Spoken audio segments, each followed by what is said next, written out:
Nzovu nayo akabaza ubwenge gute ariko baza ubwenge butandukanye.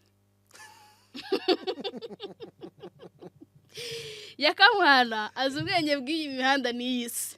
arashona Kanuni za gisirikare zo azi ni demobe ni demobe emva wenyewe kabisa.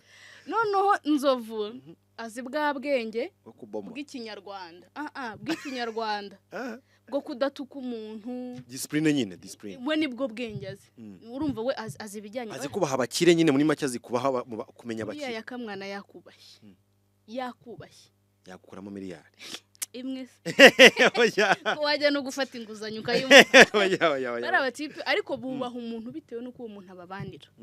Nimba ubabaniye neza ukabagira abavandimwe bawe barakubera abavandimwe beza. Ariko nimba mufite ibintu bibahuza ubwo nyine nibyo bibahuza nimba bidahari nta kintu wazubabwira. Nuko nguko bameze.